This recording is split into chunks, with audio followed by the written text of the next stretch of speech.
how can you realistically look at this situation where you have these 7 million Jews surrounded by hundreds of millions of Arabs who openly want to destroy them and say, I know, let's take away their sovereignty. Let's take away their control of an army to protect themselves. There's only one rationally foreseeable outcome of something like that, as far as I can see, and that will be massive ethnic cleansing and mass murder of an awful lot of Jews. And to me, I can't imagine anyone seeing anything else there, right? Like, again, you have this la fantasy of a binational state. Doesn't that sound wonderful on paper? But it's so far from realistic that I question the mental health of a person who endorses that.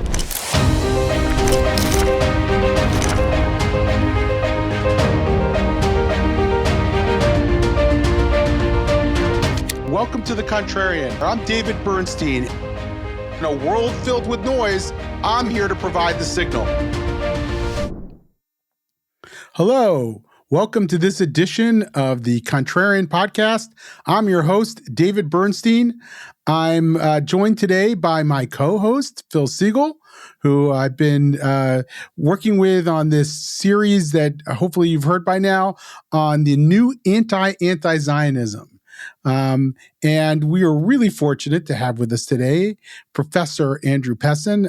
Andrew is a professor of philosophy at Connecticut College. He's been really a long time thinker, advocate on Israel-related causes. He's very present on social media, and I regard him as really one of the true thought leaders in this movement. And it doesn't surprise me at a time when there's sort of a growing intellectual interest in you could call it a new field. Maybe it's an old field, but it's a field that has sort of experienced revitalization to really expose the roots of anti-Zionism, that Andrew would really be at the forefront of that. And we've had the opportunity to interview some other people who are deeply involved. Adam Lewis Klein, Nayalek, these are people I know, Adam, you know well. And we're going to be talking to some others. But Andrew, really appreciate your work and joining us today for this discussion. Well, it's an honor and a privilege to be here and to be paired with people like Adam and Naya, who are really leading the way is also such an honor and a privilege. And, talking about leading the way, your book, Woke Anti-Semitism, saw things before the large majority of people did. So thank you for that. In fact, that was key to my own coming to see things, I think, through a better light. So thank you for that. Yeah, sure. Thank you. So, let's start there in a way. My book was a critique of an ideology, that emerges out of postmodern thought, an ideology that neatly divides the world into oppressed and oppressors. And I regarded that as sort of the fundamental ideological force that was giving rise to anti-Semitism.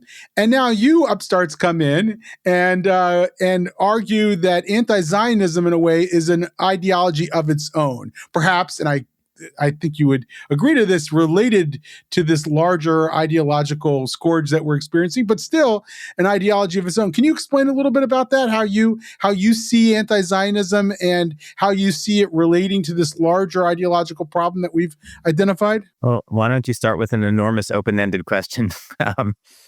Which that is. So,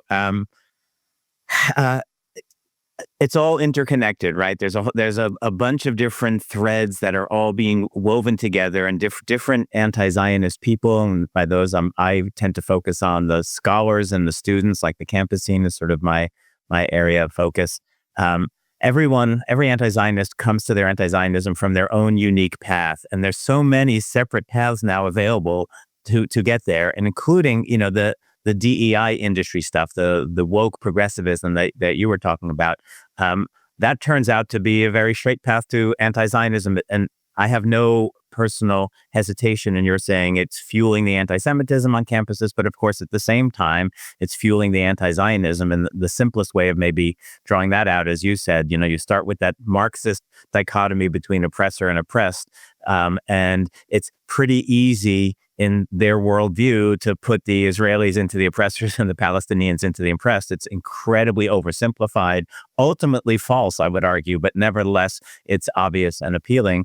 And so that same basic hierarchy, which is at the heart of woke progressivism, leads directly to looking over at Israel and just objecting to everything that it does. And, it's important to recognize it doesn't merely lead to what would otherwise be acceptable or maybe even commendable, which is criticism of Israeli policies or, this, that. There's certainly plenty to criticize. And of course, Israelis do it more than anybody else. It leads to the idea that an oppressor is sort of metaphysically evil. It's built into the nature of this thing. It doesn't happen to be an accident that Israelis are oppressing Palestinians. It's built into something deeper. And that's when you're going certainly beyond anything that's acceptable or commendable. You are now applying these kind of metaphysical categories to this situation, oversimplifying and falsely. But that's when you're going into a new realm, which is really what I would call the anti-Zionism. Criticizing Israeli policies is not anti-Zionism. It's just criticizing. People do that for any state. But when you are transcending it and getting into the sort of metaphysical view, where basically Israel, because it's the Jewish state, is the embodiment of evil, then you're in anti-Zionism. Yeah.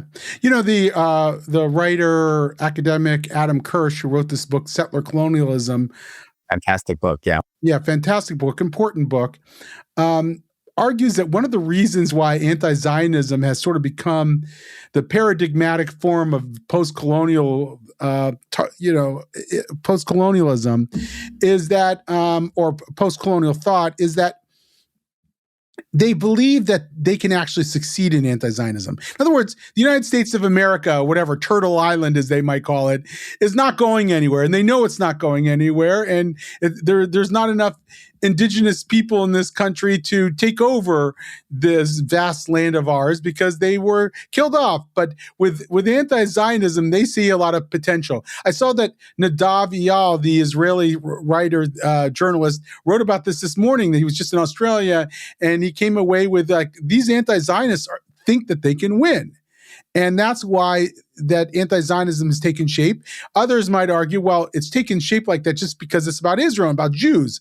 Well, what is your thinking on that? Well, it's a little from column A, a little from column B. It is interesting, when you start in the areas where they love the theory, but they don't bother to apply it, like the United States. And this is a moment that hit me particularly hard shortly after October 7th, which was, of course, traumatic and devastating for me and so many others on my campus. It happened to be that month in the hallway and the lobby of the building that houses a bunch of departments, including the philosophy department. I think it was like Indigenous Peoples Month or something like that. And it was a big thing because Connecticut College is located on the land formerly belonging to, the Mohegans and other tribes, etc. And so there's the land acknowledgement that you have there. And what struck me so painfully and powerfully about that, it was already the case on my campus as on others, that people were celebrating and endorsing this horrific massacre. And if you try to work out the reasoning, how do you endorse this? Well, the answer is some mishmash of settler colonial thinking. These people are illegitimate occupiers and settlers, etc. And indigenous people have the right to resist by all means necessary, which includes slaughtering, right? And so you get this. Every step of that reasoning is problematic and false, but you can sort of see how it goes. If these are settlers and occupiers, indigenous people have the right to basically kill them, to remove them. This reasoning was going on the same month that my college has a big poster talking about how we're occupying indigenous land, and yet not one of them drew the conclusion, well, I guess the Mohegans would be justified in coming here and slitting all of our throats. And indeed, I actually wrote a piece about this at the time. If this is what you believe, that you believe occupiers should be murdered to remove them for the sake of indigenous people, you should slit your own throats, right? I mean, what are you doing here? So not only does that call attention to the hollow virtue signaling of these land acknowledgements, it also shows what's really wrong with that reasoning, because not one person believes the Mohegans would be justified in coming in and slitting their throats. They just don't believe that. But it's so easy to apply it to Israel. So coming back to a foreign land that they probably never visited, and they've created in their own minds a monstrosity. You remember that tweet right after October 7th that I think became infamous or famous, I guess, depending on what you believe, that, what did you think decolonization would look like? Papers, lectures?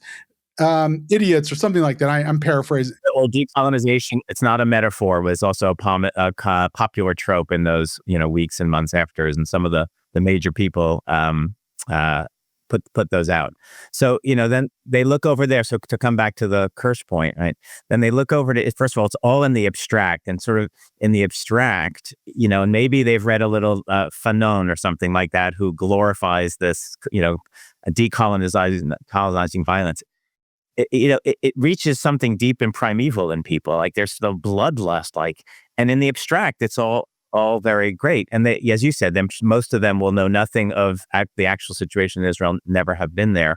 But I do think, as Kirsch said, I remember reading that part of his book and thinking, yeah, part of the fuel that drives them in Israel is the thought that it could accomplish something, because they know they're not accomplishing anything in the United States, right? They're not going to get rid of the United States, not going to get rid of Australia. So this is a place where maybe they could do something. So, part of what we need to convince them is that they'll fail, but it doesn't seem they ever draw that lesson, because really, and I think Shaney Moore has a wonderful piece he wrote, I think shortly after October 7th, The Ecstasy and the Amnesia, about this repeated Arab behavior.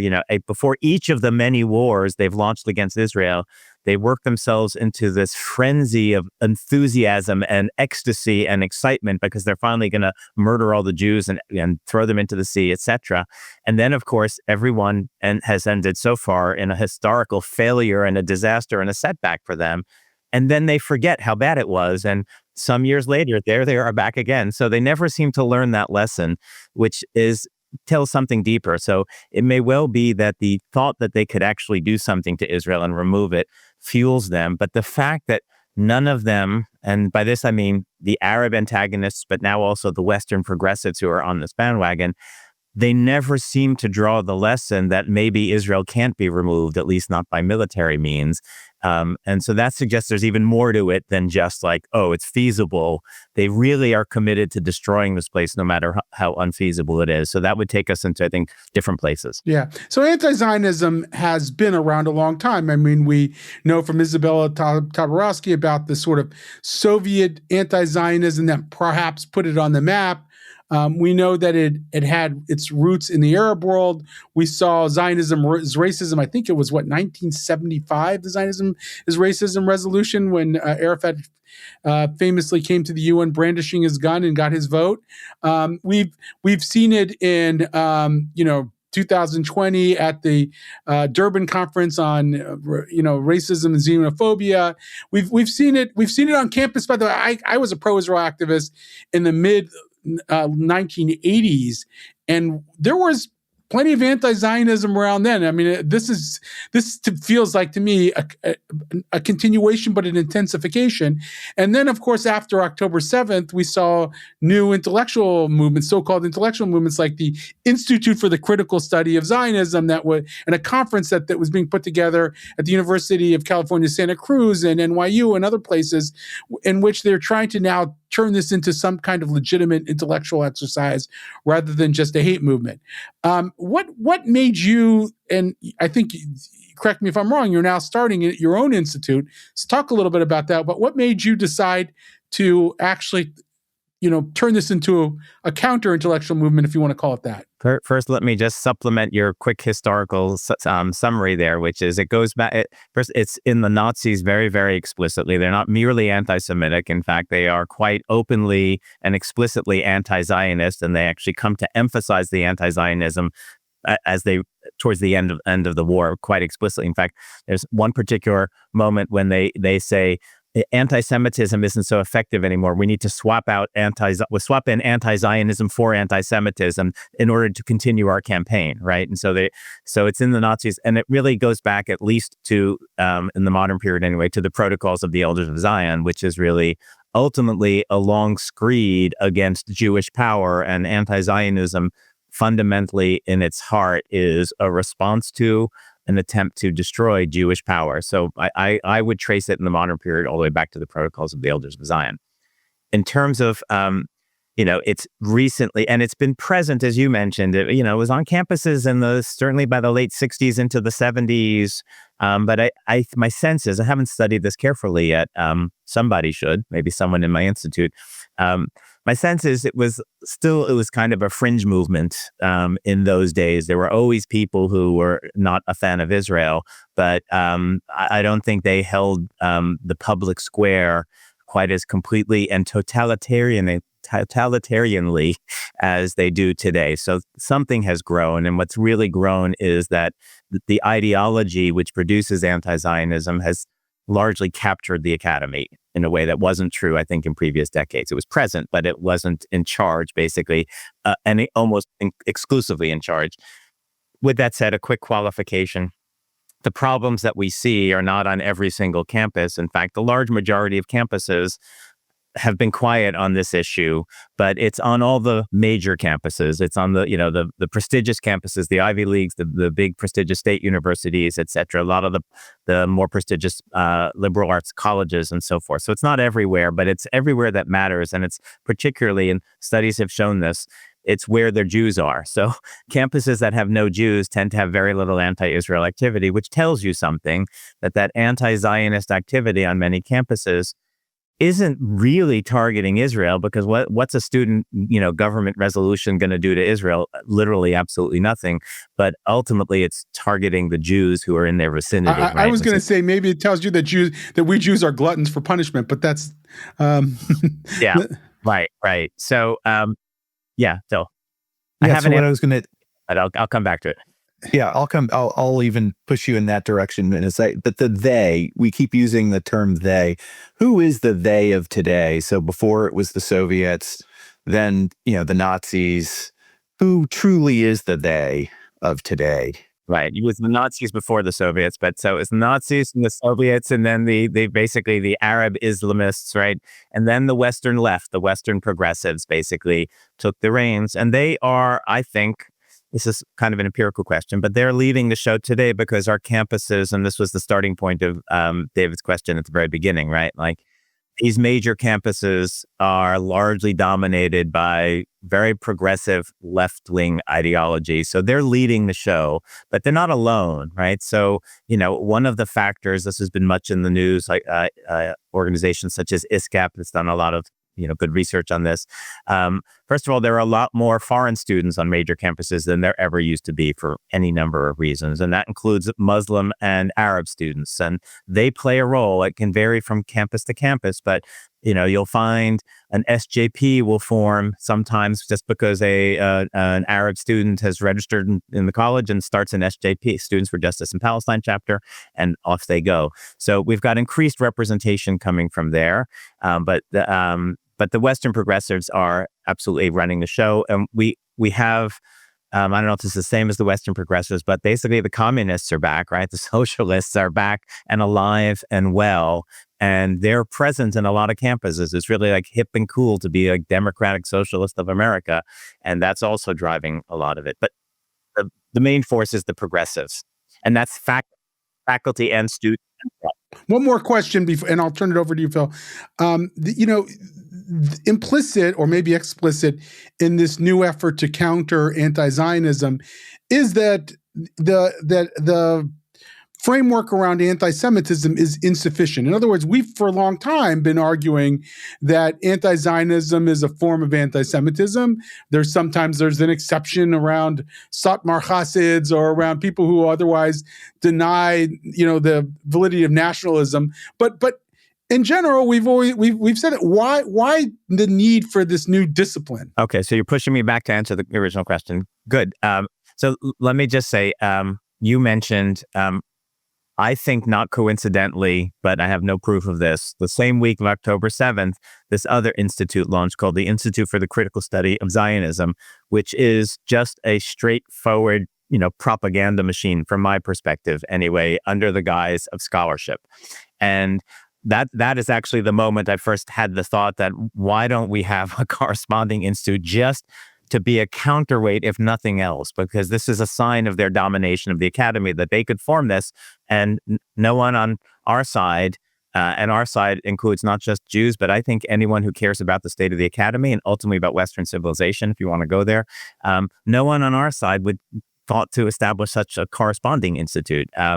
So that's when I first got the idea. And part of what fueled it was two things. The recognition that, one, the scholarship they produce, most of it I would put in scare quotes, it is so blatantly not good scholarship that follows standard traditional academic norms. In fact, they're openly proud of flouting those norms as part of the progressive ideology. Those norms were just power structures, right? So they have to flout them. But two, I was aware enough of the history at the time, and I've since gone more deeply, to realize that the Nazis set up academic institutes to produce the science that justified the Holocaust. Right. And today, every decent person looks back at that and says that is so obviously weaponized, corrupt scholarship that is meant to further a political aim. It's not true scholarship. So they did that. And then, of course, the Soviets set up a whole bunch of institutions to study the Jewish question, or Zionology, as they called it, etc. So there's this precedent of the Nazis and the Soviets, and there are actually some in the Arab Muslim world as well, professors producing scholarship whose conclusion is we need to eliminate the Jews. And so when this Institute for the Critical Study of Zionism launched, knowing a little bit of this history, I could only see, well, there were Hitler's professors, title of a famous book about those professors. There were Brezhnev's professors, which should be the title of Isabella's next book about the Soviet professors, right? And now there's Hamas's professors, and they launched literally the week of October 7th, right? I cannot believe it's a coincidence. I think Hamas launched the military war, and I believe they launched the cognitive war, the scholarly war. So that's when I had the idea that we need to launch this thing in response. And just as a practical, tactical measure, took me some time to get around to making concrete steps in that direction. But what also motivates it more ideologically, to come back to your more recent question, is recognizing that everything we've done, and by we, again, I mean the Jewish community, but also the broader community, but here especially the Jewish community, everything we've done over the last 20 years has failed empirically. Many of the things we did were well-intentioned, they were valuable, they produced value, etc., but they failed to stem the growing tide of Jew hatred on campuses. And we just saw that October 7th, there's no argument there, right? What kinds of things did we do? Well, we established Jewish studies centers, right? Which are now largely infiltrated by anti-Zionists. We established Israel studies centers because Middle East centers had already gone all anti-Israel. And even the Israel studies centers are beginning to be infiltrated by anti-Zionists. Plus, there was just a conference, maybe it's this coming week at Brown University, sponsored by the Jewish Studies Department, saying, is it time to turn Israel studies into Israel-Palestine studies? So they're neutralizing Israel studies. Holocaust studies, important, necessary, valuable, but they are rooted in the past, and when they try to draw contemporary lessons, they universalize. And the lessons, as I think Sarah Hurwitz caused some controversy some weeks back, she said, what too many people are taking away from the Holocaust is genocide is bad, and look at what Israel's doing to the Palestinians. So they're not getting the right lesson from the Holocaust. And lastly, what we've done, and I've contributed to this, we've tried to fit anti-Zionism into the anti-Semitism box. Between the three of us, we know ultimately anti-Zionism is anti-Semitic. I actually wrote an 80-page paper, arguing for that in philosophical terms, etc.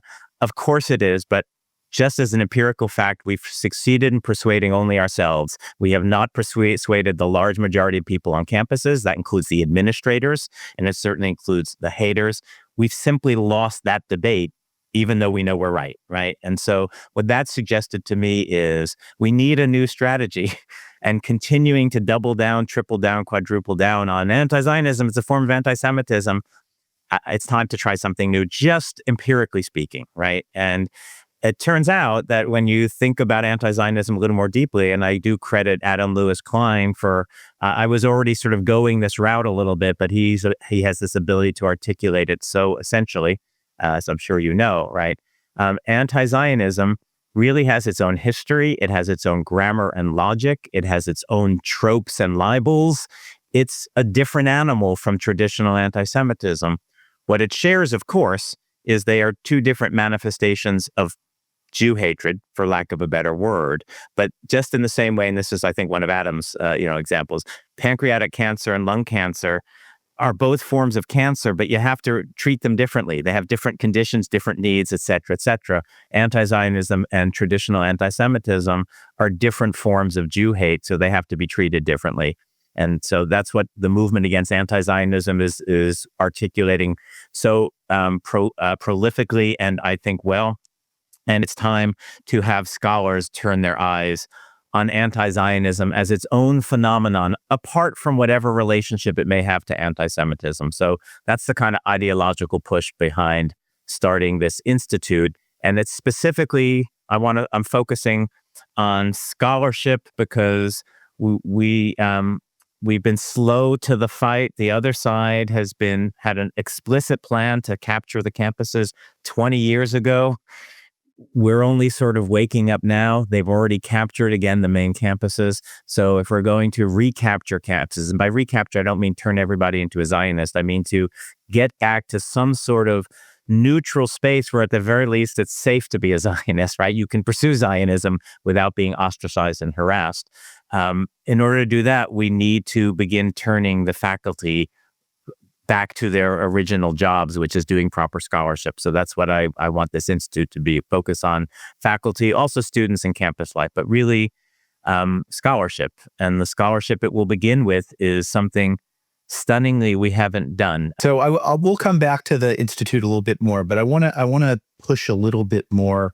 You talked about who the they are, and we are also now, what are the they? What do the they want? I think we can say in the past that, the Nazis, the Soviets, probably even the Arabs, some at least the Islamists want the destruction of all Jews. But I think you get a lot of objections on campus and even among anti-Zionist Jews that they want the destruction of Jews. They want the destruction of it. So how do you think about the difference between these kind of sub-ideologies or goals within this movement? Yeah, no, that requires some really careful thought to distinguish the categories within the they, as you were putting it, and especially the Jewish anti-Zionists, about whom we need to have a whole dedicated section of the Institute for the Critical Study of Anti-Zionism, because it's a unique and special case. They will say on the surface, all of them will say, even the Islamists on campus, and there are some Islamists on some campuses, right? They will say, because that's what you have to say on a campus, that we're against anti-Semitism. We hate Hitler.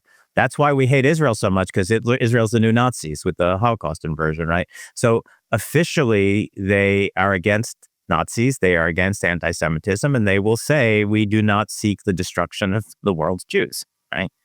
But it's one thing to say that. It's another thing to look at the actual policies that you are calling for. And, and you can live in a kind of la-la land, and that's the best we can hope for such people. I think of a Peter Beinart, who I think is he still advocating for one state, binational state with equal rights for all its citizens? Whatever he's smoking, I would like some of it, because how can you realistically look at this situation where you have these 7 million Jews surrounded by hundreds of millions of Arabs who openly want to destroy them and say, I know, let's take away their sovereignty. Let's take away their control of an army to protect themselves. There's only one rationally foreseeable outcome of something like that, as far as I can see, and that will be massive ethnic cleansing and mass murder of an awful lot of Jews. And to me, I can't imagine anyone seeing anything else there, right? Like, again, you have this la fantasy of a binational state. Doesn't that sound wonderful on paper? But it's so far from realistic that I question the mental health of a person who endorses that.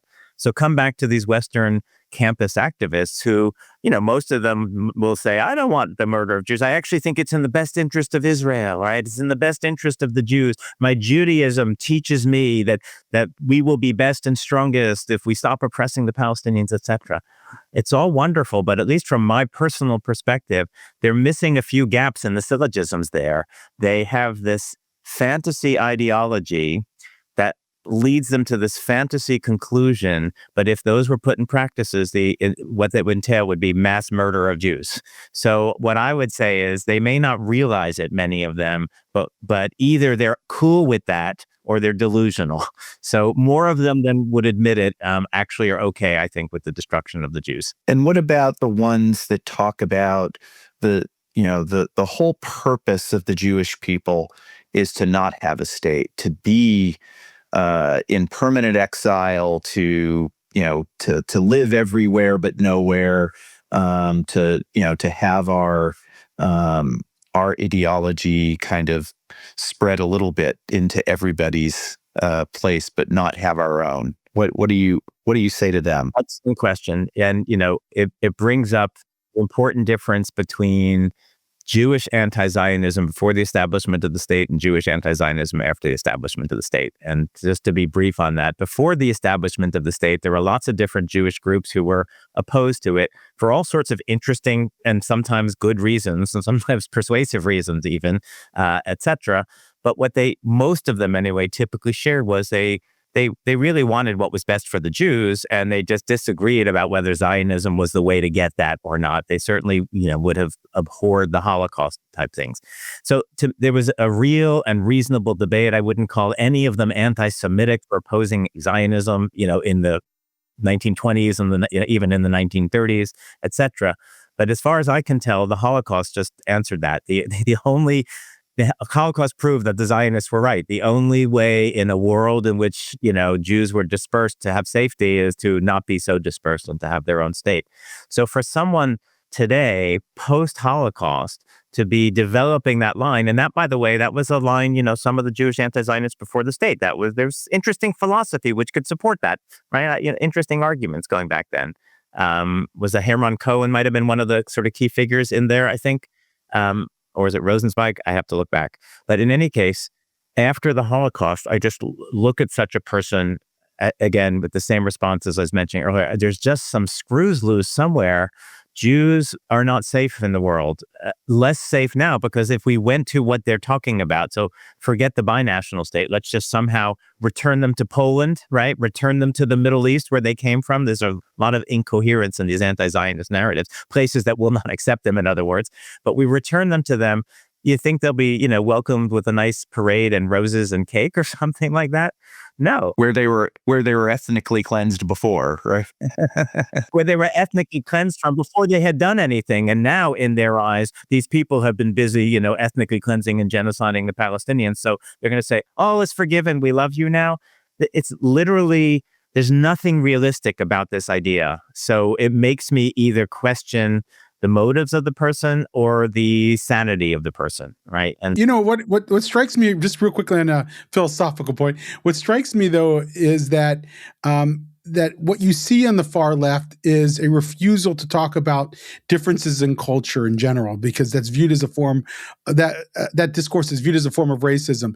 And if you take culture out of the equation, it's easy to think of Palestinians and the larger Arab world as just like Swedes. Like, what's the difference? So why can't you Jews sit down in a binational state and have this perfectly beautiful life together with Palestinians, where you all each will respect each other? But it completely has extracted the cultural differences out of the equation. They even knew that in 1947 during the UNSCOP process, in which they decided that the Palestinians and Jews could not live together in a single state. That became the minority report, and the majority report was for two-state solution, because they understood that was an impossibility. Yet today, these people, after 75 years of this, still think that they can go back to the minority report. No, it's really stunning. One of my favorite little cartoons, not to offend anybody, but it's a picture on the left side. It's a guy, a jihadi dressed, masked, etc., with weapons, and he's holding a sign saying, "I want to kill all the Jews. I want to kill all the Jews. I want to kill all the Jews." And on the right side is a young woman, a college student. She says, "I'm a liberal," and he doesn't mean that, right? And to me, that captures something very powerful, which is going back to was it Ernst Bevin, the British foreign minister, prime minister in the 1940s, right? Who said the problem is very simple. The Jews want a state and the Arabs do not want the Jews to have a state. And so that's irreconcilable. And the Arabs have always been open about that, and not just don't have a state, they're prepared to murder all the Jews in large numbers, right, to prevent that outcome. That hasn't really budged. I mean, there's little cracks in it with things like the Abraham Accords and some of the peace treaties, but in terms of, there was just a poll or something came out today looking at across the Arab world at basically Arabs' views of, the legitimacy of Israel as a state. And in most of the states, it's between 95 and 98% of the people think Israel has no right to exist across the Arab world, right? So it's been going on for a long time. And anyone who thinks otherwise, again, either it's their motives, they're lying to you because they know what will happen if we disperse the Jews back out there again or put them into a binational state, or their brain pieces are not connected in the right way. It's the only conclusion. And as you said, it comes partly from this ideology, the refusal to admit that other cultures are somehow profoundly different from your own, right? Profoundly different from your own. So I just have one last question. I want to go back to the Institute. We've talked about all kinds of different forms of anti-Zionism. I'm assuming all those types of studies are going to be welcome at the Institute. Interrogating Jewish anti-Zionism, interrogating all the different forms of that, interrogating Islamist anti-Zionism, relating it to anti-Semitism, social studies types of things, philosophy, talk about that for a minute. Yeah. So the goal is to be interdisciplinary because the scholarship that's relevant covers almost every single discipline, and even disciplines where it doesn't or shouldn't, like the hard sciences, they're starting to get sort of brought into the war as well. So it'll be interdisciplinary. It should be nonpartisan. I don't want it to be perceived as like a pro-Israel right-wing, think tank or hack job or something like that. I am actively soliciting scholars from the left as well as scholars from the right and scholars in the middle and undefined to participate. The uniting ideology is that you think anti-Zionism is worthy of critical study. And by critical, I mean it really in all the key senses of critical. It's critical in the sense that it's Institute for the Critical Study of Anti-Zionism. It's critical in the sense that it's urgent. It's critical in the sense that it's ready to criticize and critique, because I think so much of the scholarship is not legitimate or is ill-intentioned or politicized or something along those lines. And it's also critical, but less so in the sense of critical theory that we want to make some changes to the situation here. And I want a very firm wall between scholarship and activism. There's obviously scholarship and activism inform each other. You can't completely divide them. And this given that the starting point is anti-Zionism as an ideology is really, really problematic, well, there's a sense in which there might be a political mission. However, that's the smallest little piece of it. What we haven't done, and this connects to the thing I paused to allow you to ask more questions earlier, our side, and by that I mean the Jews collectively, as well as people who care about the academy and ultimately Western civilization, we haven't really gone on the offense. We've spent, especially the last 20 years, this campaign against Zionism, against Jews on campus is very offensive in both senses of that word. They're on offense and boy, is it offensive, right? The endless slinging of horrific libels and war crimes against the Jews. And we spent the last 20 years saying, no, we're not committing genocide. We're not doing ethnic cleansing. We're not apartheid, etc. Right? Every year we're coming up to Israeli apartheid week on campus. That wall is going to be out on a whole bunch of campuses. As far as I know, not one single campus, maybe there's been one or two, has a Jewish group raised any kind of corresponding wall, right? And if they have, the one I'm thinking of, they were just refuting the lies, right? We're always on the defense. What we haven't done is actually criticize them. And I'm not saying sling libels at them. Now, let activists do that if they think that's a good strategy. We've not exposed this campaign for the Jew hatred that it is ultimately. And there's a number of reasons for that. One is I like to think Jews are really nice people. We don't like to criticize other people too much, right? The other reason is this progressive ideology basically has established a hierarchy and you're not allowed to punch down. So if you're seen as on the oppressor end of that thing, marginalized people, you're not allowed to say anything critical about them. And we Jews collectively have largely bought into that ideology, as David is certainly fully aware in his book, right? This is one of the things we need to change. Whatever value that ideology may have had, it is very hostile to the Jews. But we bought into it, the ADL bought into it, Jewish federations all bought into it, right? And so criticizing the Palestinians it's just not a thing that we do, which allows the other side to just recklessly sling libels at us. So we haven't put them on the defensive. We haven't accused them of the scholarly crimes that they're committing on our campuses and put this bright spotlight on them. So that's what I want to do. I want this to produce, as I like to put it, we need teams of scholars producing reams of scholarship, examining, criticizing anti-Zionism. We need to put them in the dock and not us. Yeah, but, we need the Jewish funder world to help us fund to do that. Absolutely, we do. But one last thing, these battles tend to break down into personalities, and there's been a lot of criticism of Adam Lewis Klein. I probably read the same article that most others did that he wrote in Tablet magazine that got a lot of attention. He's been posting prolifically on social media. I think he's a very smart guy. We had him here, I think first on this podcast, was the first person we talked to. I have my own critiques of him based on how he uses the same postmodern ideology to make his case. Sometimes I think that he comes from that world and he uses it in a way that to criticize anti-Zionism. I'd prefer us to not use that framework. But okay, I can argue with him. But others seem to really go on the attack. What's going on there? Why is there this breakdown in among people who should largely agree with each other? Well, you're certainly not asking me to gossip publicly, right? I won't. So I have to figure out what is. Yeah, right. So I think personally, Adam is really brilliant, and he's seeing things in a really fresh way, etc. I think he would expect what his work amounts to doing, and separate from the point you were making about is he using the same framework, and I'm not so sure that he is, but that's a longer conversation. But what he's really, he's young, doesn't have his PhD yet. And at the rate he's going, I can't imagine he'll complete it because he's so busy doing this stuff, but maybe he's managing to churn out his dissertation as well. But what he's really doing is dismantling the establishment, right?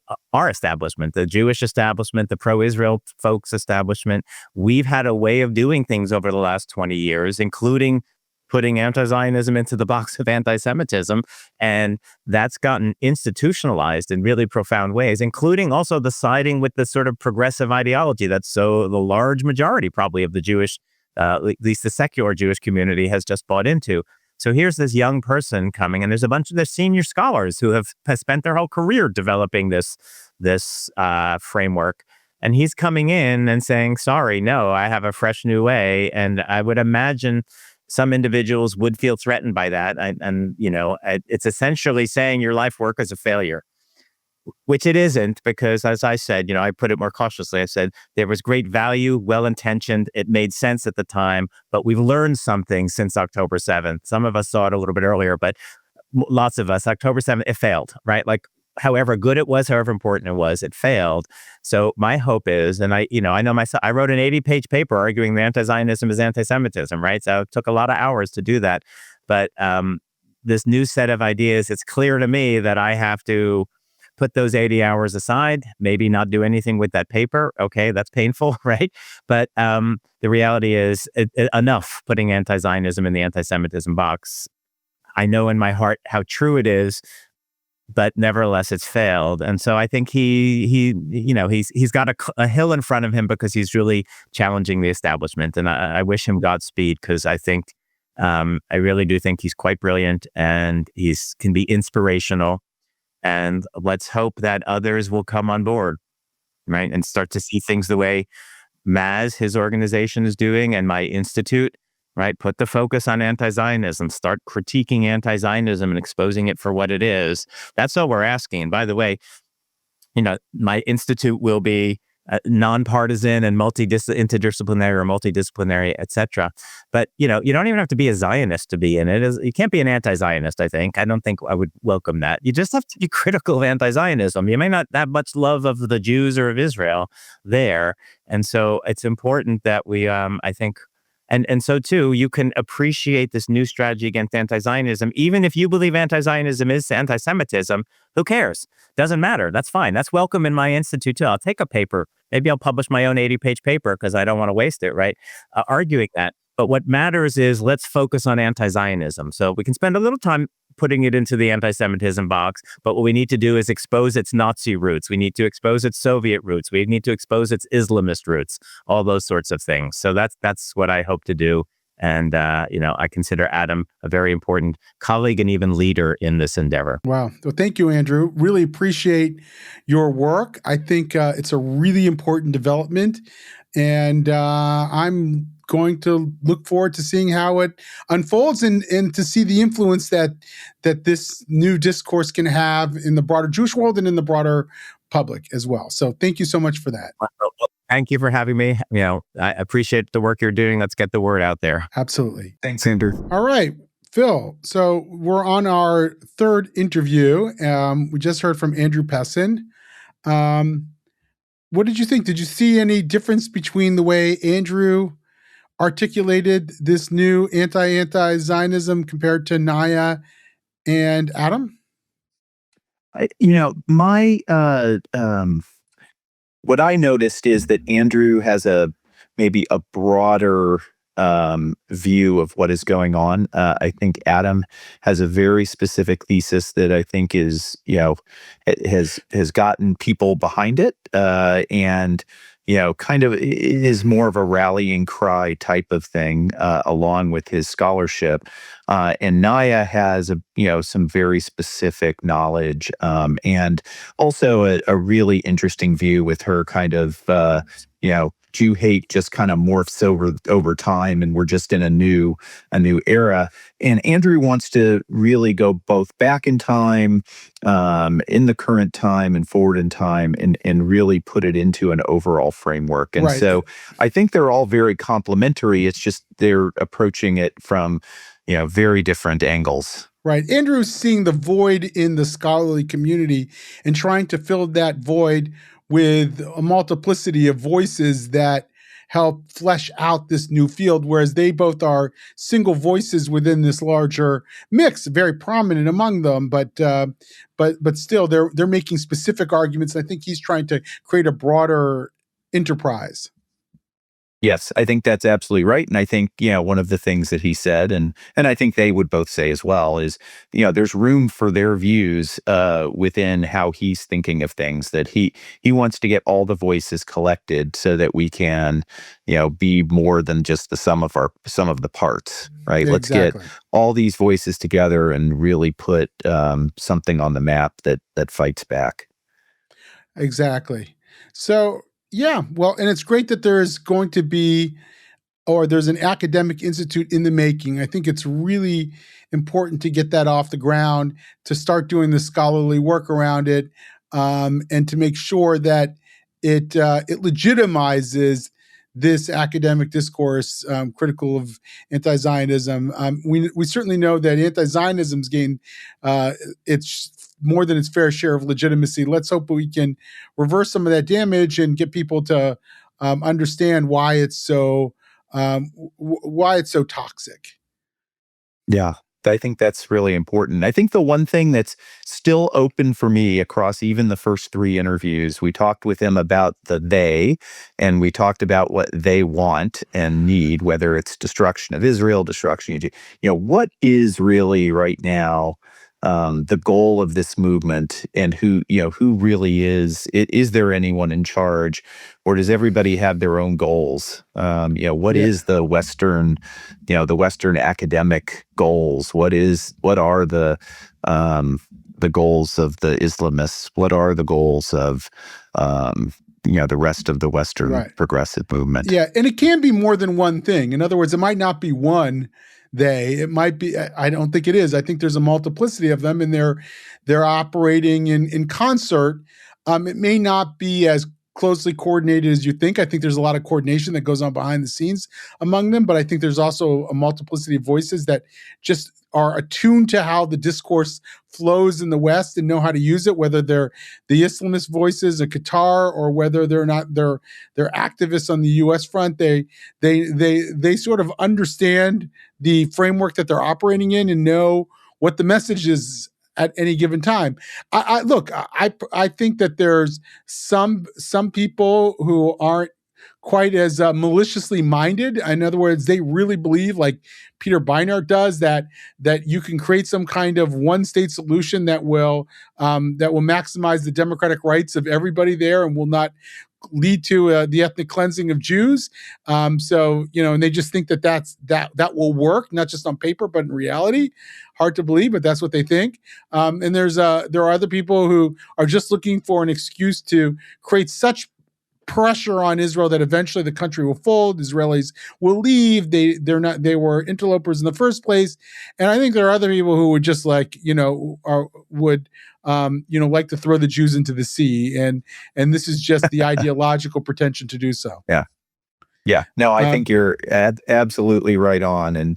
And I and the answer back to the ones that you think have, some kind of reasonable, kind of approach for what they want is, maybe the answer is go back to all the Arab states and tell them to let their Jews back in to live, and then maybe we'll talk. Yeah, although interestingly, my mom being from Baghdad, Iraq, there was one period of time when the Iraqi government on paper, announced that it would let Iraqi Jews return, and it was a single Iraqi Jew who returned and then went back to Israel like a few months later.